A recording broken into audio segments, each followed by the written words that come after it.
Bom dia! Bom dia para quem está no Brasil. Bom dia, Mara já está aqui com a gente. Boa tarde, Para professor. mim aqui é boa tarde. Prazer estar aqui, Sandra. Boa noite para você, né? Exatamente. Aqui no Japão são 9 horas em ponto. A gente já tem algumas pessoas e a gente está compartilhando. Mara, muito bom dia. A gente estava esperando a Ana aqui.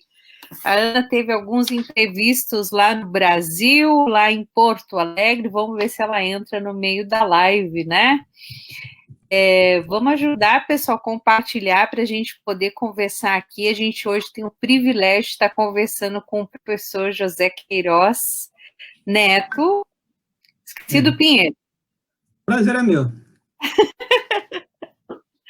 Que vai falar aqui para a gente alguns contrapontos importantes. A gente que tem aqui o Conexão Finlândia, que é um quadro dentro do Fórum. Então, muito obrigada por você estar aqui assistindo. Muito obrigada, professor, pelo seu tempo. E a gente quer muito ouvir o senhor falar a respeito desses contrapontos. Bom dia, Mônica. Mônica de Mello Oliveira, de Manaus, Amazonas. Por que será que a gente tem Manauara, né? Manauara, professor, que fala? Manoara. Na verdade, assim, eu sou de Manaus também, né? Sou do Instituto Federal do Amazonas e estou hoje aqui na Finlândia, na Universidade de Ciências Aplicadas de Tampere, onde eu estou desenvolvendo aqui o meu pós-doutorado nessa área de educação, particularmente em educação profissional, que é a área que a gente trabalha lá no Instituto. E parabéns, Sandra, pelo Fórum Edmund, pelo Conexão Finlândia. Acho muito legal essa, literalmente uma conexão, né? Conexão Finlândia, Japão, Brasil. Olha que legal, a tecnologia a nosso favor. E trocar aqui algumas ideias sobre esse modelo de educação finlandês, que realmente ele é bem impressionante, traz algumas lições importantes. Vai ser bem legal esse nosso papo. Maravilha. Pessoal, muitíssimo obrigado, vocês estão aqui. De onde vocês estão falando? A gente tem algumas pessoas aqui com a gente. Já vi que a Mônica é de Manaus, a Mara Eneida é de Santa Catarina, eu estou aqui em Osaka. O professor José está falando de Tampere, né? Lá, direto da Finlândia, agora à tarde, quase 3 da tarde, mais de 3 da tarde, 3h30 da tarde. Aqui são 15 horas. Exatamente. E hoje a gente vai falar um pouquinho a respeito da educação na Finlândia, educação no Brasil, e o professor vai trazer, então, alguns contrapontos importantíssimos que ele separou aqui para a gente estar conversando. Mas primeiro, professor, a gente vai ter aqui um bate-papo bem descontraído. Bom dia, Marli. Marli, que é psicoterapeuta, tem um canal fantástico no YouTube, está sempre aqui com a gente na Conexão Finlândia. Pessoal, façam as suas perguntas, porque o professor hoje vai abordar alguns temas bem interessantes, né? Eu posso aqui falar, professor, quais os contrapontos que a gente pode falar aqui na nossa live de hoje? Ó, o professor pretende hoje, vamos falar um pouquinho sobre a importância da educação na sociedade. É um tema importantíssimo, né, professor? E ontem que nós tivemos aí o Dia dos Professores, parabéns, professor. Obrigado para todos nós, né? Que estão assistindo aqui, nós aqui conversando. Abraçamos essa missão tão importante, não é? Que é realmente estar nos dedicando à educação. Então, a importância da educação na sociedade versus a importância da educação no mercado. Isso é um tema importantíssimo. Da gente um contraponto para a gente refletir um pouco, né? E acho que isso vai trazer aí. A minha ideia hoje, Sandra, é óbvio que eu vim aqui, não vim ensinar nada, eu vim fazer algumas provocações, colocar algumas questões para serem pensadas, discutidas, né? E espero com isso, né, trazer aí novas ideias para os nossos colegas da área de educação, com base naquilo que as pessoas hoje desenvolvem aqui na Finlândia e que a gente pode tirar algumas lições disto. Uhum. Então, vamos começar com esse tema que é muito importante, professor. Então, a gente sabe da importância da educação, a gente sabe que realmente tudo, não é, que nós precisamos desenvolver, pensar, está tudo relacionado à educação. Não há como acontecer nenhum tipo de transformação na sociedade se ela não vier imbuída através da educação.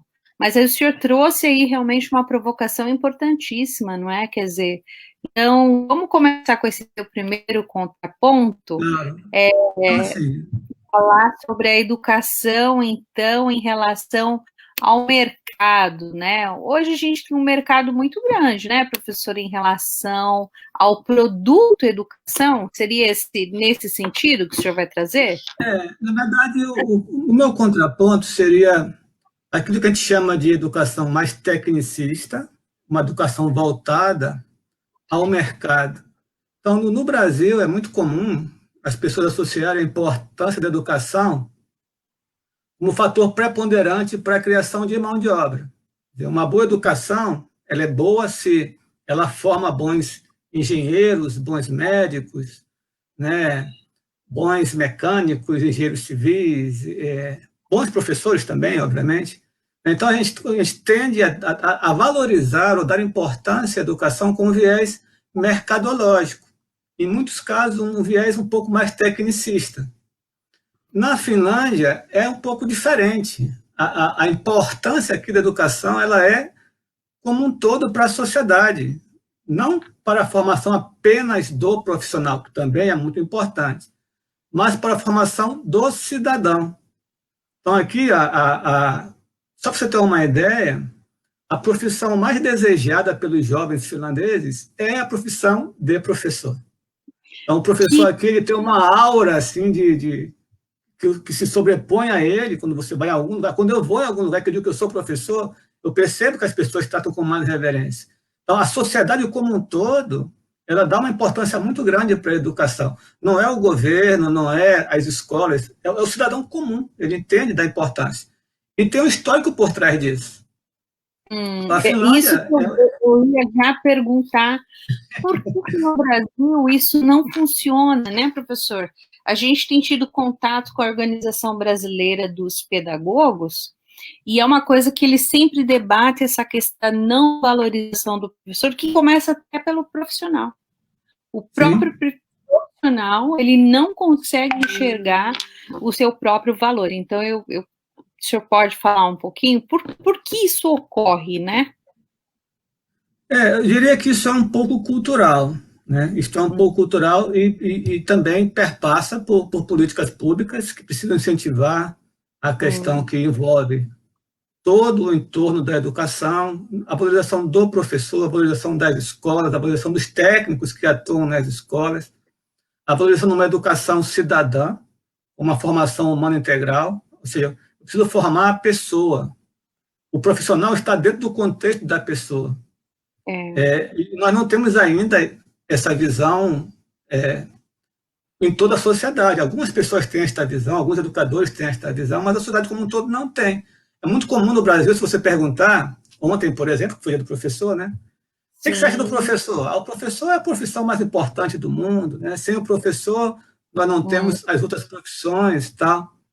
E aí você vê, por exemplo, professores de uma escola estadual ou municipal fazendo uma reivindicação pela segurança na escola, e a própria sociedade enxerga aquilo como algo, e esses caras estão fazendo greve, estão fazendo, não querem trabalhar. Não. Quer dizer, há um certo desdém entre aquilo que se fala e aquilo que se faz, né, enquanto ação realmente pela educação. Aqui na Finlândia é interessante contar um pouquinho da história do país, porque eu acho que isso ajuda a entender. A Finlândia era uma região que era habitada pelos Finns, né? Finns era o nome do povoado que existia aqui, que não tinha país nenhum. E em algum momento ela foi anexada pela Suécia, então passou a fazer parte do reino da Suécia, por algumas centenas de anos.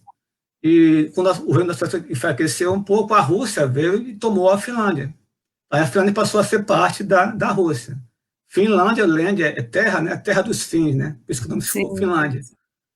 E depois da Revolução Russa, quando Stalin derrubou o czar, a Finlândia ficou meio sem dono. Ela aproveitou que os caras estavam brigando lá pela União Soviética e se tornou independente.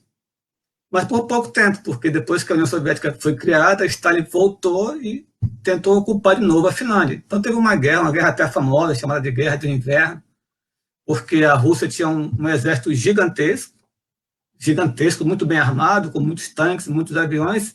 A Finlândia é um exército diminuto, formado por agricultores, mas a guerra na Finlândia foi no inverno. No inverno eles estão acostumados com frio aqui, né? Então eles resistiram 2, 3 meses à invasão, e a Rússia acabou não conseguindo tomar o país, tomou um pequeno pedaço de terra, né, que até hoje passou a ser da Rússia, e os finlandeses, apesar de pequenos, conseguiram resistir e se tornaram um país independente. Então, isso demonstra a união que tem desse povo, né, de ter que estar lutando de um lado e de outro para ser um país que sobreviva. E era um país pobre até a década de 70, quando eles então começaram a mudar o seu perfil de país, quando o país como um todo decidiu que iria transformar e investir na sua educação. Quando eu falo em investir, eu não falo em dinheiro, não, porque eles não tinham muito dinheiro. Investir na mudança mesmo. E não foi um projeto de governo ou de uma pessoa, foi um projeto de sociedade. A sociedade quis mudar isso. 2 décadas depois, começou a ter os primeiros resultados. E no início de 2005, 2006, quando a Finlândia, surpreendentemente, tirou o primeiro lugar no PISA, que é um sistema de avaliação mundial em relação ao ensino de um país, todo mundo ficou surpreso. Não faz tanto tempo. Todo mundo ficou surpreso. A Finlândia tem 100 e poucos anos de independência. Foi em 1917. Então, aí tem aí um pouco mais de 120 anos de independência. É pouco tempo. Então, todo mundo se surpreendeu. Como que um país pequeno, que até 2 décadas atrás era um país muito pobre, passou a ser o primeiro lugar no PISA, e de lá para cá vem ficando sempre entre os primeiros lugares. 1 década depois, começou a ter outros índices, como um dos maiores países na área de inovação, um dos melhores países na área do índice de desenvolvimento humano. Ano passado, início desse ano, foi escolhido como país com os índices de felicidade maiores, né? Não necessariamente o pessoal que ri mais, né? Porque não são muito de rir por aqui, não. Mas que tem uma educação de qualidade, tem a saúde de qualidade, tem uma segurança muito boa. Esses índices de desenvolvimento humano tornaram hoje o país mais feliz do mundo, considerando esses critérios. Então, assim, por conta das guerras, da necessidade de sobreviver num ambiente tão hostil, eles se juntaram muito. E essa união foi que o país, enquanto nação, resolveu mudar, e mudar pela educação. E aí trouxeram para isso, colocaram em prática coisas de pensadores, inclusive de outros países, né? A questão de utilizar metodologias ativas, que é o que veio lá do Dewey, de Kirkpatrick, a pedagogia crítica para a autonomia dos alunos, que é de Paulo Freire, que é um brasileiro. Pedagogia, eles usam muito Paulo Freire aqui, só que eles usam isso realmente na prática, e isso foi moldando o país. Então, alguns dizem que a Finlândia tem uma boa educação porque ela tem valores, né, de ética, de não corrupção muito fortes. Eu me pergunto se não é o inverso, se ela não tem os valores porque tem uma boa educação. Então, esse sentido, esse sentimento da importância que é a educação para o país, ele está em qualquer pessoa que você andar na rua. E esse contraponto que eu faço. No Brasil, a nossa educação ela tem esse viés, ainda tem esse viés muito de formação de profissional, muito mercadológica.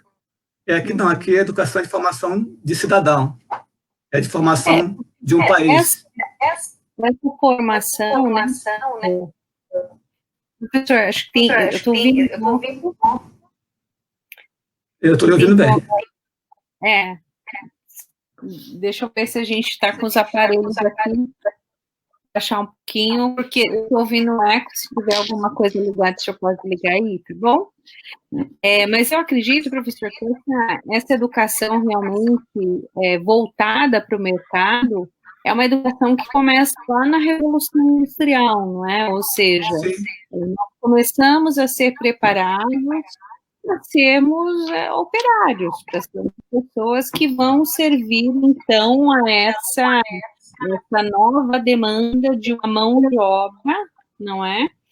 E que não mudou, né? Quando a gente pensa em Revolução Industrial, tá certo, a gente pensa na primeira, na segunda, na terceira, mas a gente está falando do século XVI, XVII, então são aí 100 anos onde a educação, ela ainda continua servindo para um mesmo, né, para o mesmo fator, para a mesma coisa.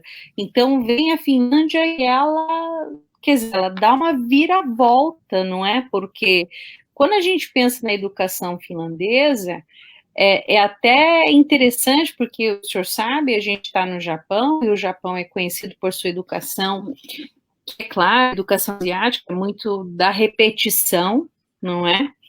É a prática da repetição que acaba fazendo a excelência. Então, não tem muita liberdade, não tem muita flexibilidade, né? E o que a gente tem percebido, conversado com os professores que estão aí fazendo doutorado, como o senhor, o pós-doc aí na Finlândia, a gente percebe que tem uma liberdade muito grande e que não influencia e não altera em nada a questão do resultado, né? O senhor mesmo citou a questão do PISA, e quando a gente vê, então, o resultado do PISA, a gente sempre está vendo ali a educação finlandesa, sempre ocupando esse posto, né?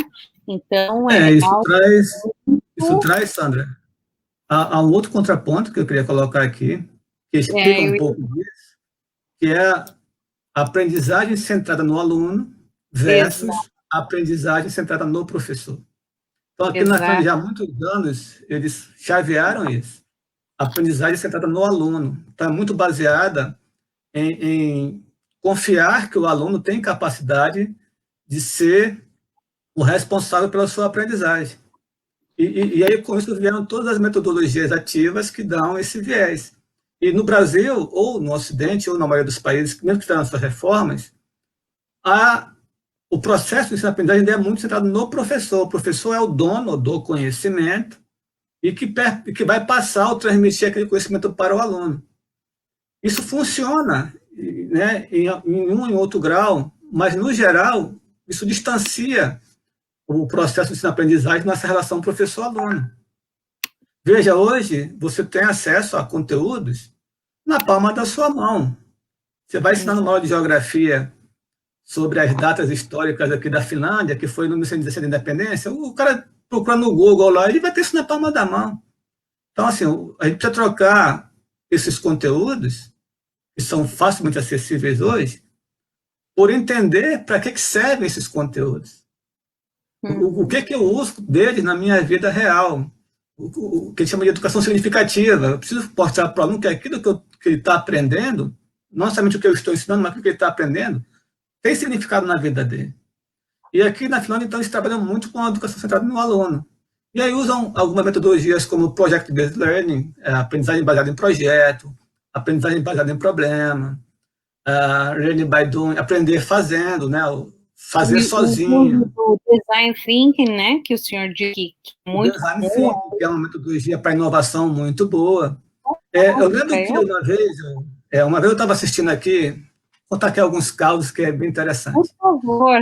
Eu estive na primeira vez na Finlândia, porque eu estou aqui pela segunda vez. A primeira vez eu vim em 2014, num programa do governo federal do MEC, junto com o CNPq, chamado VET, Teachers for the Future.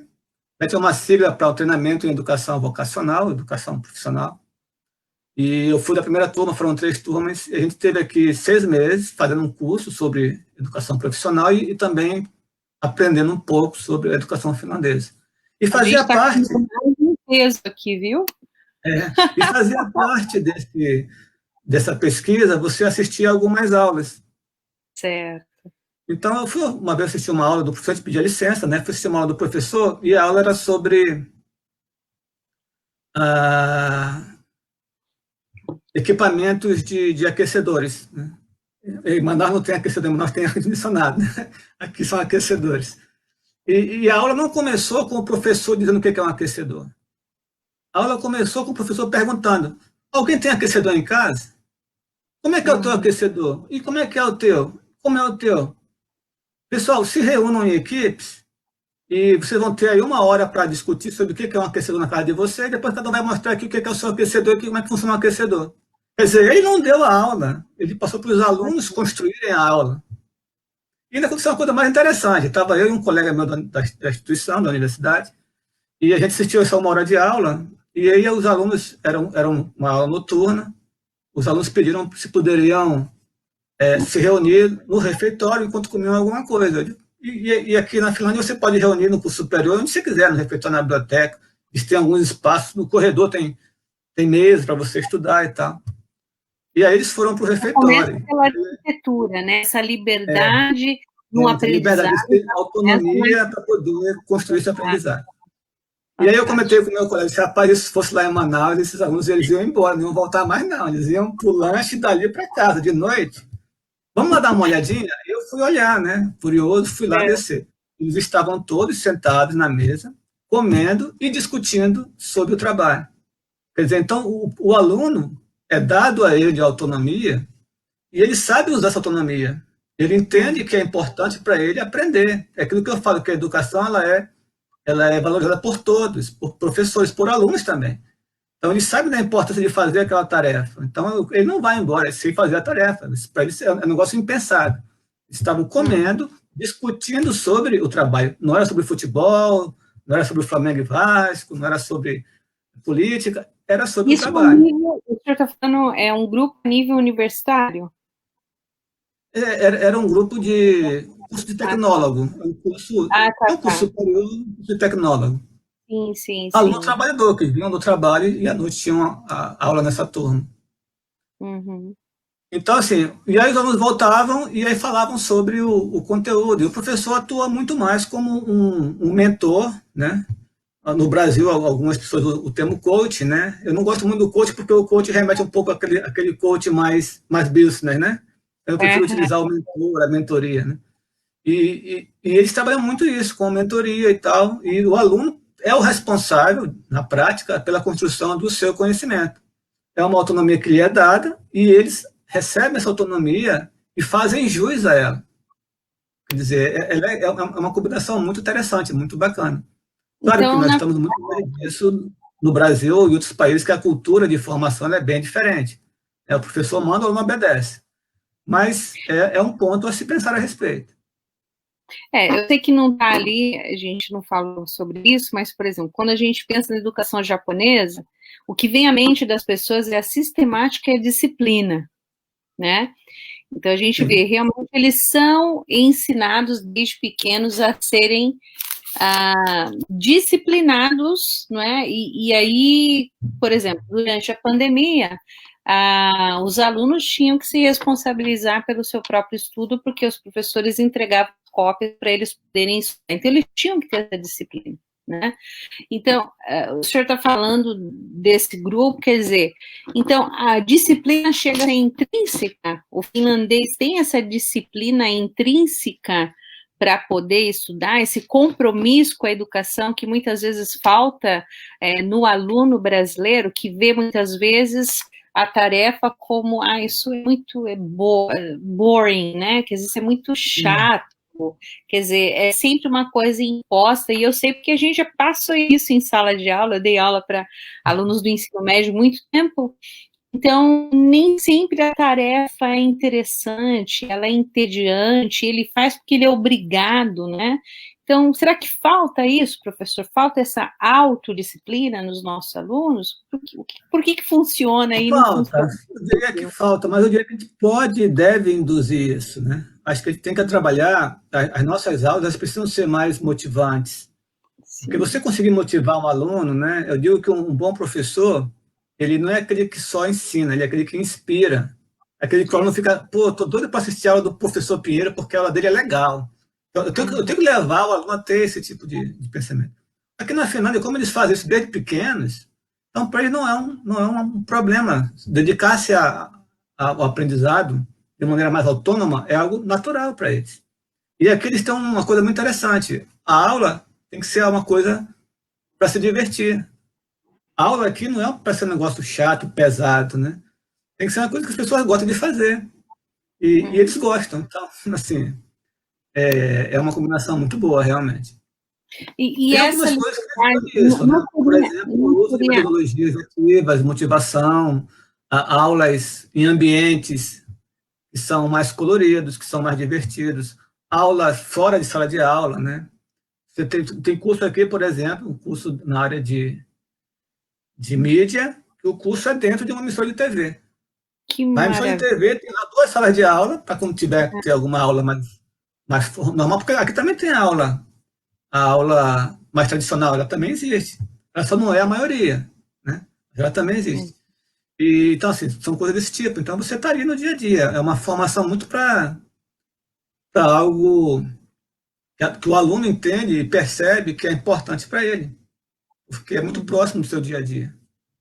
Uhum. E isso faz toda a diferença, né, professor? Porque Faz toda a uma das coisas diferença. que a gente tem comentado muito aqui no Fórum, essa questão de ter as coisas muito engessadas, né? A gente fala muito dos alunos que se entediam e tal, mas também o professor acaba ficando sem essa flexibilidade, sem essa oportunidade de sair um pouquinho do que está estabelecido aí dentro da grade curricular, para que ele possa trabalhar algo fora do que está programado ali no planejamento semanal, mensal, anual, não é? Então, aí, pelo que a gente tem conversado, e a nossa primeira live foi com a Evelise, ela falou que o professor, ele é o responsável pela sua aula, ele que cria a E sua ele tem aula. autonomia para fazer os ajustes que ele precisar fazer.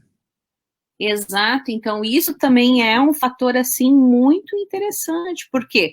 Porque a partir do momento que se conhece a realidade do aluno, se conhece o ambiente do aluno, o professor tem como trabalhar muito mais essa prototipação, não é? De fazer algo com que ele está habituado, com que faz parte do seu dia a dia, uma coisa que Freire falou tanto, né, pregou tanto aí dentro da E uma educação coisa fluida. interessante, Sandra, é que assim, essa aprendizagem centrada no aluno, utilizando metodologia do tipo ensino baseado em projeto ou coisas similares, ela dá ao professor a possibilidade de tentar fazer uma educação, um ensino menos padronizado e mais voltado para uma necessidade mais pessoal do aluno. O que eu quero dizer é o seguinte, eu tenho uma aula com 40 alunos. Se eu der aula para os 40, do meu jeito, nunca os 40 vão entender de maneira igual, porque tem aluno que tem mais facilidade numa disciplina como a minha, engenharia de automação e controle, engenharia robótica, eu sou engenheiro de formação, e tem aluno que tem mais facilidade com artes, ou tem mais facilidade com literatura, isso é natural. Mas a minha aula que eu dou igual para os 40, é óbvio que eu não vou conseguir uma aprendizagem igual. Mas quando eu uso uma metodologia ativa, e eles é que são responsáveis pela aprendizagem, eles se reúnem em grupo e ficam estudando para preparar alguma coisa, eu faço o quê? Eu tenho a possibilidade de observar as deficiências daqueles que não conseguem acompanhar aquilo. E aí eu vou naquele aluno, o que você está tendo dificuldade? Eu consigo ali naquele momento até dar uma aula meio que particular para aquele, porque os outros estão todos ocupados nas suas tarefas. Então eu consigo personalizar um pouco mais. Tem aqui um termo que eu achei bem legal chamado No Child Left Behind.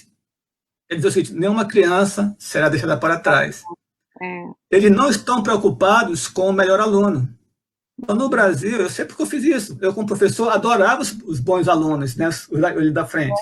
E às vezes eu dava aula para eles, porque eu sabia que eles estavam entendendo o que eu estava falando. Eu ficava feliz com isso. Não, aqui os bons alunos não precisam de professor. Eles vão sozinhos. Quem precisa é o que tem mais dificuldade. Então, se eu trabalhar no mais difícil de aprender, com certeza os outros vão também ter um bom resultado. E isso reflete nos dados.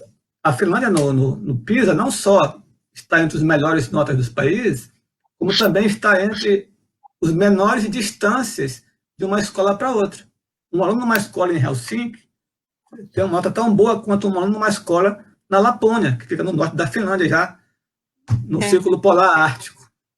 Então, assim, o DNI está muito pequeno. Isso é importante. importante, né, professora, a gente também, assim, já entrar até num outro contraponto, que é uma coisa que a gente também tem falado muito aqui. Eu acredito que até o presente momento, a gente não entendeu para que serve a avaliação. A avaliação, né, a gente tem visto na educação brasileira, ela acaba sendo muito mais punitiva do que uma avaliação, como o senhor disse. Quer dizer, a partir do momento que você avalia que o aluno precisa ser trabalhado em determinada deficiência, o senhor tem como elevar o nível dele, não é? Para que ele consiga alcançar ou para que ele desenvolva melhor até as potencialidades que ele mesmo tem, não é? Sim. Então, o senhor trouxe aí essa questão da avaliação quantitativa, né? Que é o que a gente tem usado, não é, até o presente momento, e a qualitativa. Sim. É um ponto Esse é um importante. contraponto importante. É um contraponto importante, Sandra. Aqui eles usam muito a avaliação qualitativa. E no Exato. Brasil a gente tem o costume ainda de usar muito a avaliação quantitativa. O que é isso? A avaliação quantitativa é aquela que eu só meço. Eu não formo, eu não ensino com ela. Eu só meço, na verdade, o meu mau desempenho como professor. ou o mau desempenho do aluno também, óbvio, né? Mas é tarde demais, né? Eu já medi no final. Eu tenho dado uma nota muito baixa, eu descobri no final que ele não aprendeu. eu tenho A dado avaliação, isso. Aqui a avaliação é muito mais qualitativa. Avalia-se ao longo do processo. Raramente eles fazem uma prova aqui. Raramente se faz uma prova.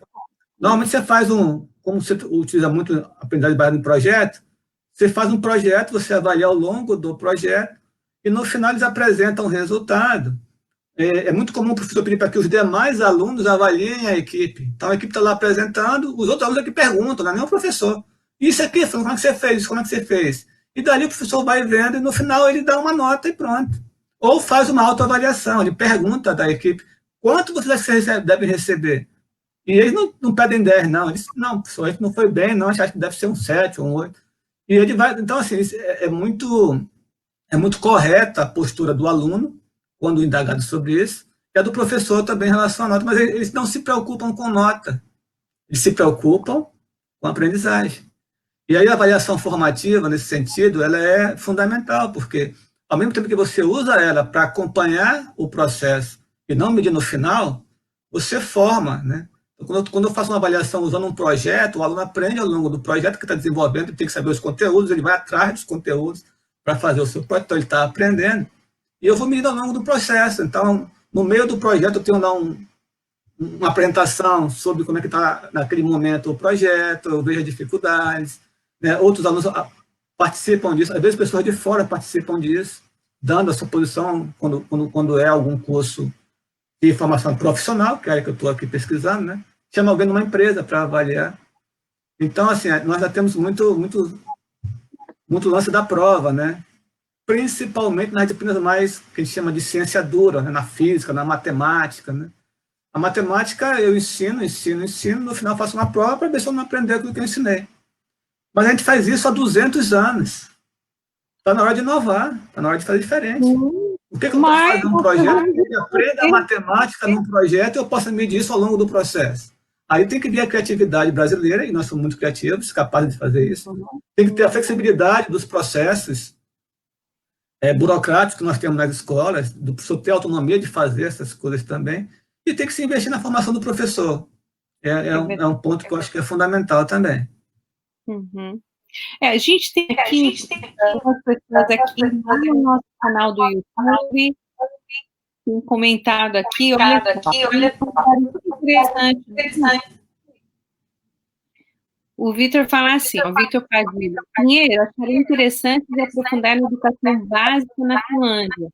Acho que nos traz história funcionar no médio e no superior. O Vitor tem razão. Pra você ter uma ideia, quando eles iniciaram, eu vou chamar de revolução pela educação, tá? Na década de 70, eles começaram pelo ensino básico, pelas primeiras séries. Por quê? Porque se eu tentar começar pelo superior, eu vou pegar o aluno vindo de uma formação deficiente ou com vício de formação que vai ser muito difícil de mudar. Então, eles foram por steps, por passos. Começaram na educação básica, né, com os pequenos, e aí foram levando isso, né, para o high school, para o ensino médio, e depois para a educação superior. Hoje já está permeado, obviamente, em todo o sistema educacional finlandês, inclusive nos doutorados. Mas eles começaram pelo ensino básico. Sem um ensino básico forte, você não consegue uma educação superior de qualidade. E no Brasil, isso é um contraponto, né? Pelo menos nas instituições públicas, né? Nós temos o ensino superior relativamente forte, as nossas universidades públicas são boas, mas o nosso ensino básico público não é bom no Brasil, né? Não é bom.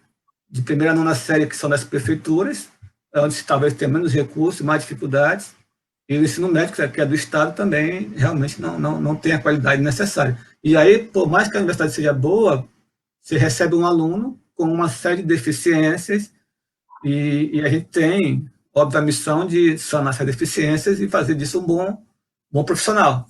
Mas isso traz uma carga muito pesada para nossas instituições de ter que sanar deficiências anteriores. Então, precisa se começar, assim, do ensino básico e com urgência.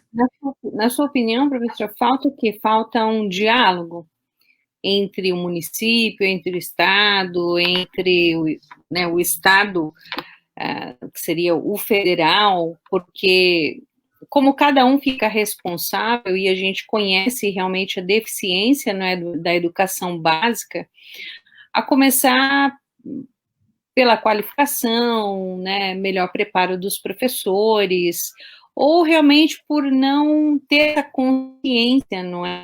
Que tudo começa lá na educação básica. Será que no Brasil falta isso? Falta esse diálogo? O que o senhor acha que está acontecendo lá há anos, há décadas, há séculos, né? Eu acho que, Sandra, isso aí daria uma outra live só sobre isso, né? É claro que eu tenho algumas impressões sobre isso. Eu não vou esgotar o tema, mas eu vou tentar resumir um pouco. Tá, Tem uma série de questões que estão envolvidas, mas eu acho que as principais são: acho que o financiamento da educação pública no Brasil ainda é baixo, precisamos investir mais no nosso PIB. Nós temos condições para isso. O Brasil não é um país pobre, é um país que talvez priorize da maneira inadequada os seus recursos. Nós temos um problema sério de gestão, e aí envolve toda a questão da corrupção no Brasil, onde prefeitos que deveriam utilizar esse recurso, que não é muito, para a educação, acabam tendo desvios, ou quando não tem desvio, tem má gestão mesmo, né? Se usa mal o dinheiro. Felizmente, nós temos bons exemplos, né? Algumas cidades que fazem isso muito bem. Em Manaus mesmo, nos últimos anos, a prefeitura tem feito, na área de educação, pelo menos, né, tem feito um trabalho bem interessante, tem acompanhado e temos tido melhorias, né, na educação, no ensino básico de primeira a nona. Só que aí muda, né? Aquela pessoa que estava, sei lá, o secretário de educação ou quem seja, muda porque mudou o prefeito, porque mudou o governador, e aí recomeça tudo de novo. Não se aproveita das coisas boas. Então, é sempre cíclico, e isso se repete na esfera estadual e na esfera federal. Não há uma oportunidade no que é bom, né, professor? Exatamente. Então, há um plano de Estado, como teve na Finlândia, onde a sociedade quis mudar. É um plano, às vezes, de governo. E aí o governo muda, e aí se recomeça, ou se perde o que tinha de bom, ou se recomeça tudo de novo, e a gente continua patinando. Mas eu acho que essas duas questões, elas são questões, tem várias, obviamente, né? A questão também da formação dos docentes. A gente acabou a universidade, a gente acha que o professor está pronto. Não. Aqui na Finlândia, a formação é contínua o tempo todo. Esse é um dos contrapontos que eu trouxe. Capital humano versus capital profissional. Não é porque eu termino a faculdade que eu vou ser um professor bom o resto da vida. Eu tenho que estar me formando continuamente. Então, o Estado ou uma escola privada tem que investir na formação do seu professor para que ele possa estar apto a entender que tem novas metodologias de ensino, metodologias ativas, entender que tem novas tecnologias para ensino. Veja agora essa situação da pandemia. Fomos pegos de assalto por uma pandemia. A maioria dos professores não tinha conhecimento de uso, por exemplo, de ferramentas, uma conferência, um Google Meet, um Zoom, fazer uma pequena videoaula. Felizmente, o professor no Brasil, o brasileiro, de maneira geral, é um guerreiro, né? O professor não está longe disso, né? A turma colocou, entre aspas, a faca nos dentes, e eu, na minha escola, eu lembro que a turma ficava de madrugada conversando, fulano, como é que faz e tal. Um abraço ao professor William, ao professor Isaac, que estavam sempre na madrugada conversando aí, trocando ideias, e a turma foi aprendendo e hoje está usando. Assim, aprendeu uma necessidade premente, mas não precisava ser assim. Não parou. Quem são os professores no Brasil, né, professor? Sim, é verdade. O que a gente viu foram, assim, como o senhor disse, pessoas que não sabiam mexer com nenhum tipo de ferramenta e da noite para o dia a tábua de passar virou escrivaninha, não é? O celular ou câmera, profissional, e realmente foi a classe que não parou, que teve que se reinventar, mas realmente mostra a deficiência da formação, não é? Do Eu diria profissional que que... deram até uma resposta muito rápida, mas, mas isso precisa ser um negócio organizado, a gente não pode ficar vivendo de susto, né? Quer dizer, a gente precisava ter uma formação contínua não só de professores, mas de professores, de gestores de escolas, dos técnicos que dão apoio à escola, porque a gente esteja sempre com o nosso maior. Então, aqui na Finlândia, eles trabalham muito essa questão de formação, e não precisa ser um curso formal ou muito caro, não, porque é uma coisa interessante, a educação finlandesa, além de boa, ela tem um custo muito menor do que a educação no Japão, do que a educação nos Estados Unidos, do que a educação na Alemanha ou na Coreia. Então, um professor de matemática, por exemplo, que vai pegar a disciplina ano que vem de uma turma nova, não é porque ele estuda matemática, ele sabe tudo de matemática, às vezes ele está mais acostumado com uma área da matemática, né, e não necessariamente com uma outra área. Ele não chega lá e, pô, tá aqui, ó, vai dar tua disciplina. Não. Quem dava aula antes, diz para assim, olha, a disciplina é essa, esses aqui são os conteúdos, se precisar, o cara ensina como é que tem que ser feito. Então, há um repasse, há uma formação de trabalho ali, para que a pessoa possa fazer, não fazer bem aquilo que ele faz, mas fazer o melhor daquilo que ele faz. Então, nós precisamos dar aos nossos professores condições de que eles possam ter essas atualizações que são necessárias para estar levando sempre o melhor de si para a sala de aula. Então, é um contraponto. Aqui não se fala em capital humano, aqui se fala em capital profissional. A pessoa tem que saber o que está fazendo. Tem que saber o que está fazendo. Uhum. Aqui tem alguns comentários, professor. Por exemplo, né? A Keila falou sobre a avaliação, infelizmente, ainda a avaliação como punitiva e não compreender que começa como um bom alicerce, né?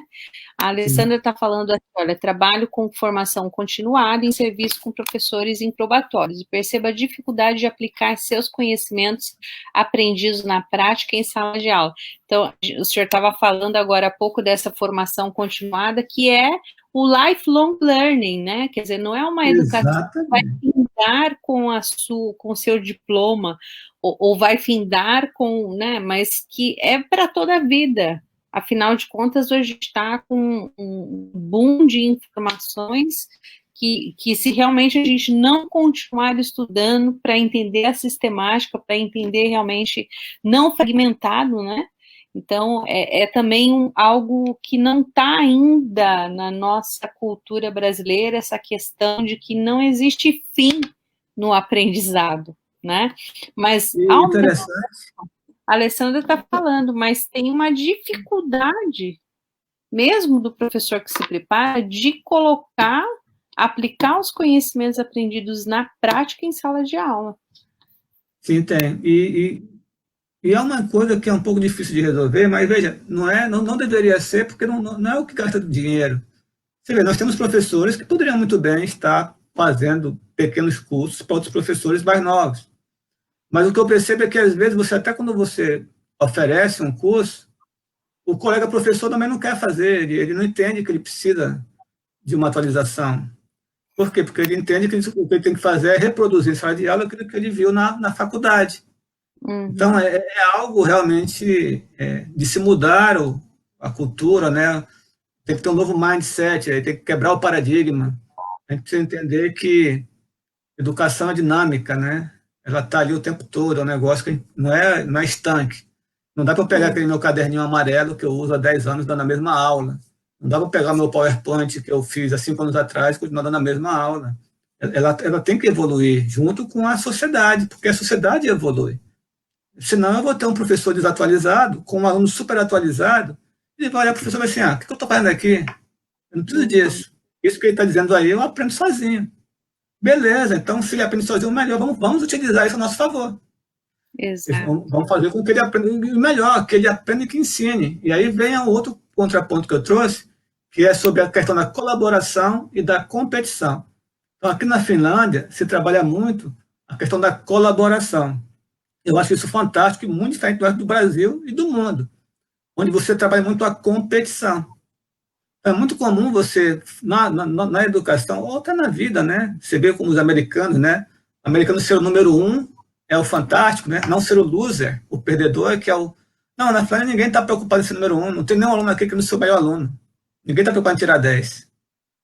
Por quê? Porque eles sempre trabalham em colaboração. E aí, quando você trabalha em colaboração, utilizando metodologias ativas, com grupos, aquele aluno que sabe mais, ele acaba ensinando o que sabe menos.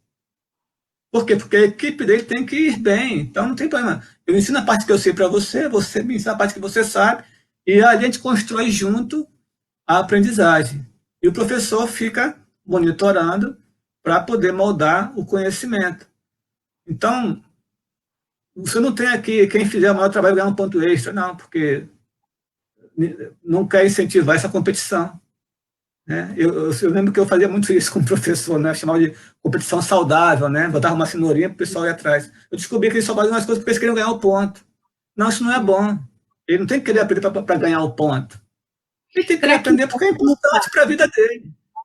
isso é culpa da nossa ênfase? Eu falo nossa quando eu me refiro a essa questão da educação brasileira como um todo. Eu estou aqui no Japão, mas envolvida com a educação brasileira, temos escolas brasileiras aqui no Japão.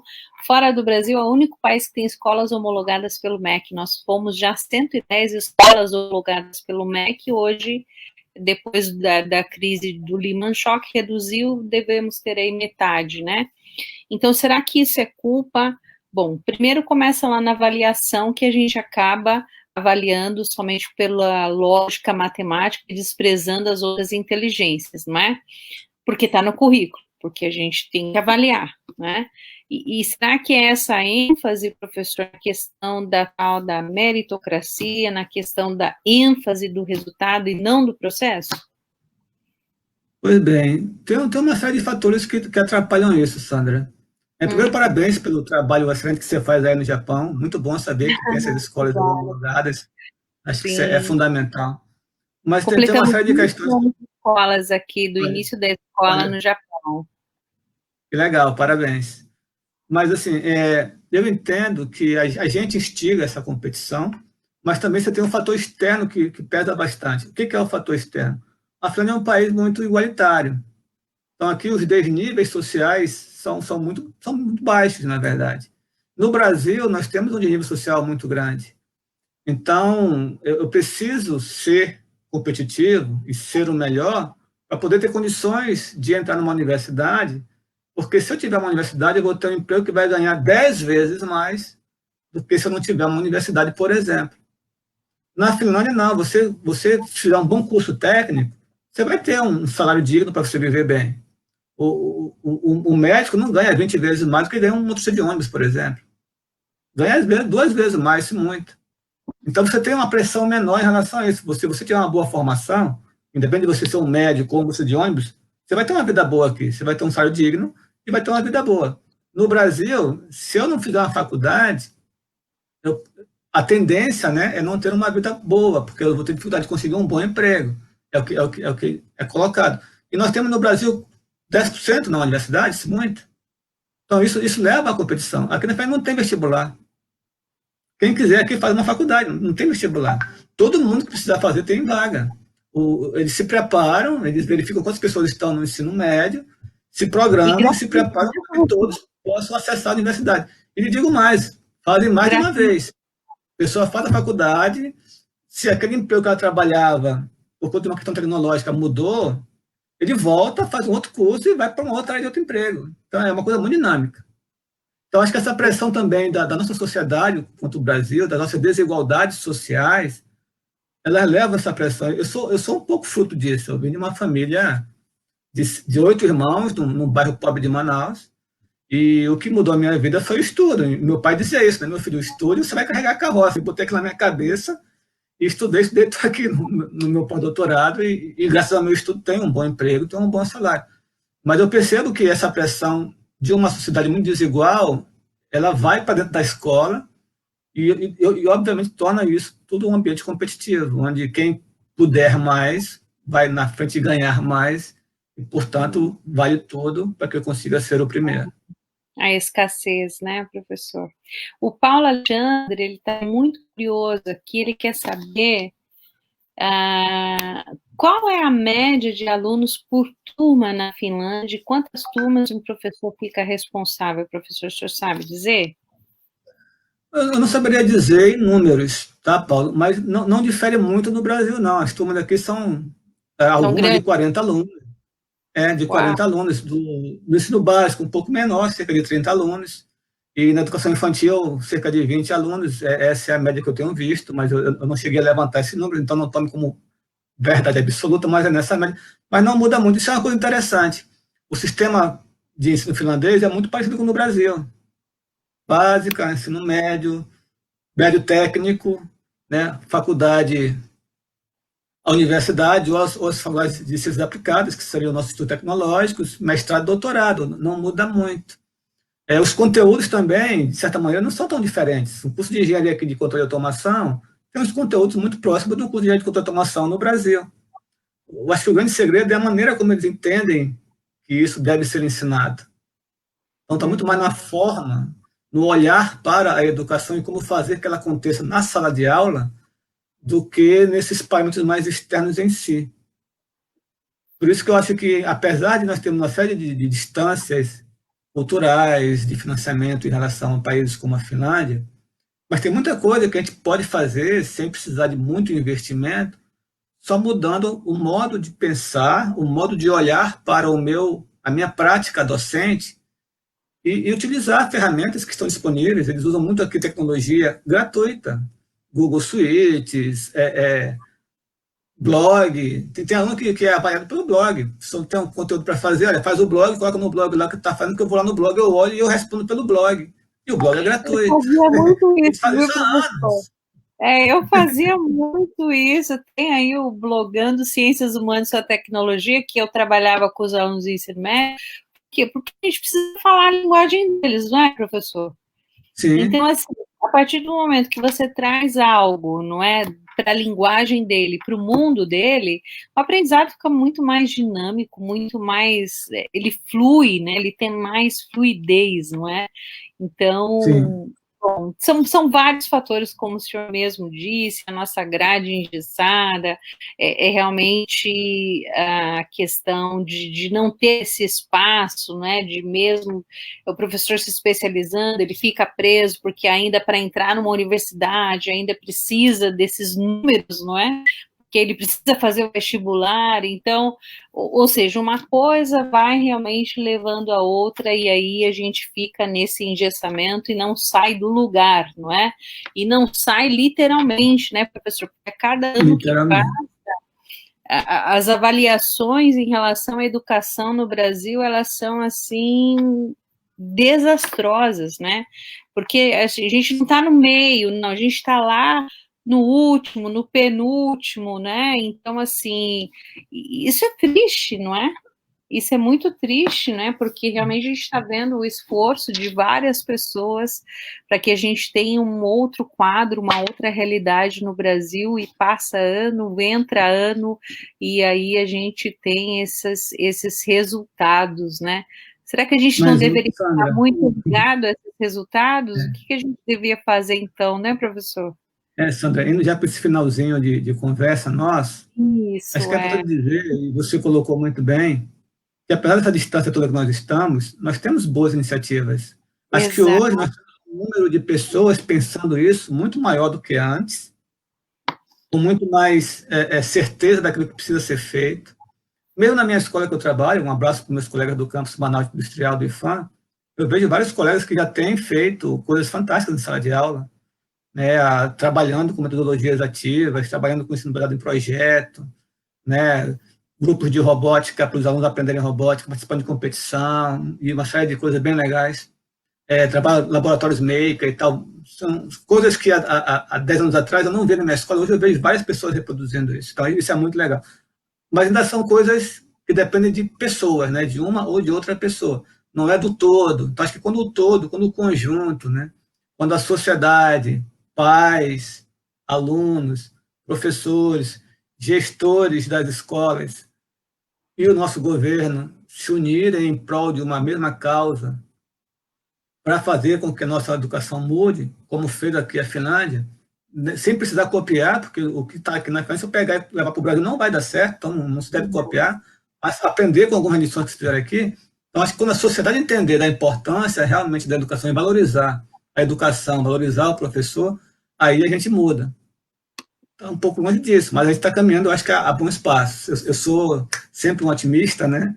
E Nossa, isso, também, professor. ações como essa sua, de poder proporcionar essa conversa aqui, são ações que contribuem muito nesse sentido. Então, parabéns aí pela iniciativa Mas e me coloco à disposição em outros momentos, se eu for muito útil, de vir obrigada, aqui para falar sobre professor. algo mais específico.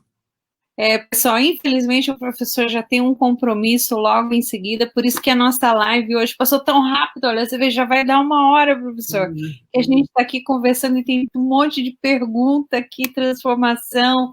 Vamos fazer assim, professor.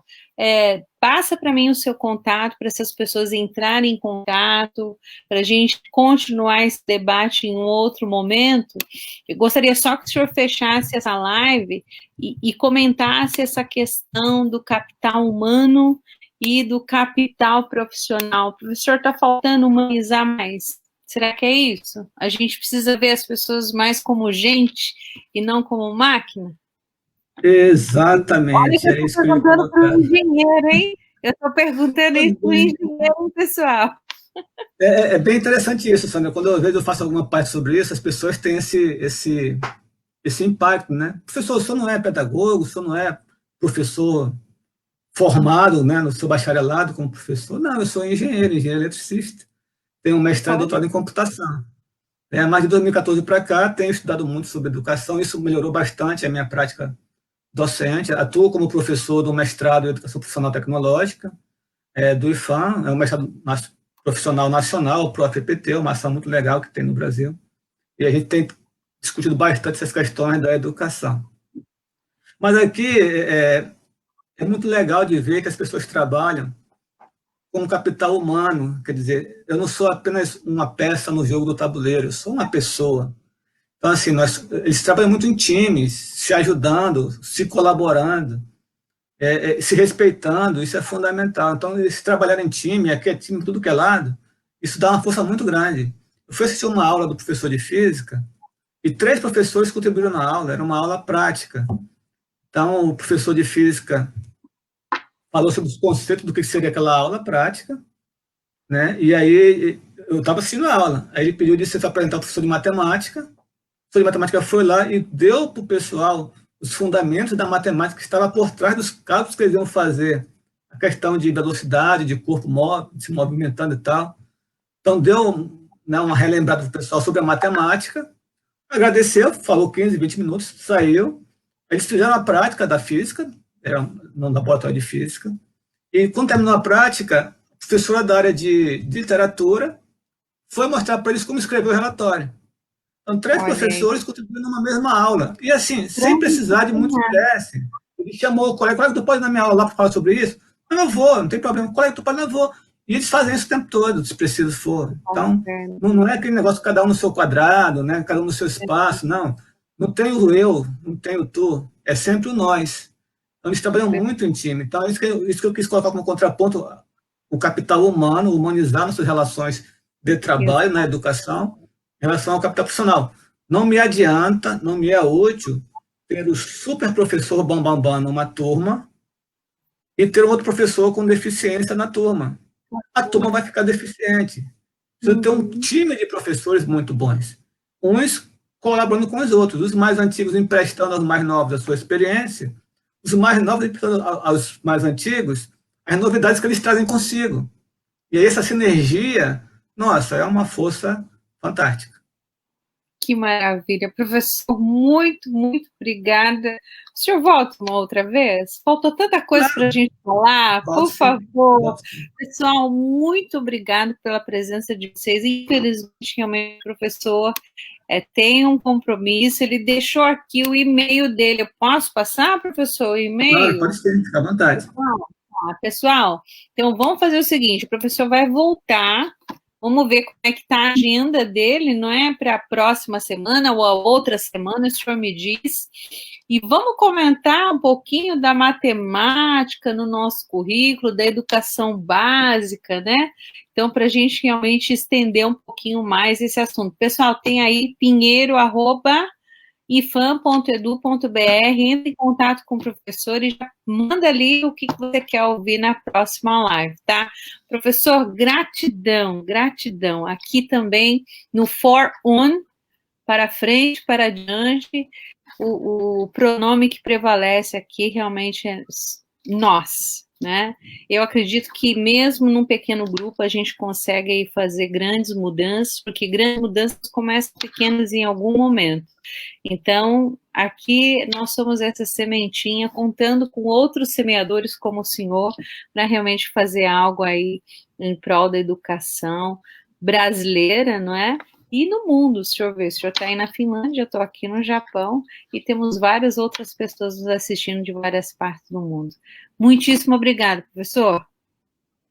Obrigado pelo convite, Sandra. Parabéns mais uma vez pelo Fórum, pela iniciativa do Conexão Finlândia.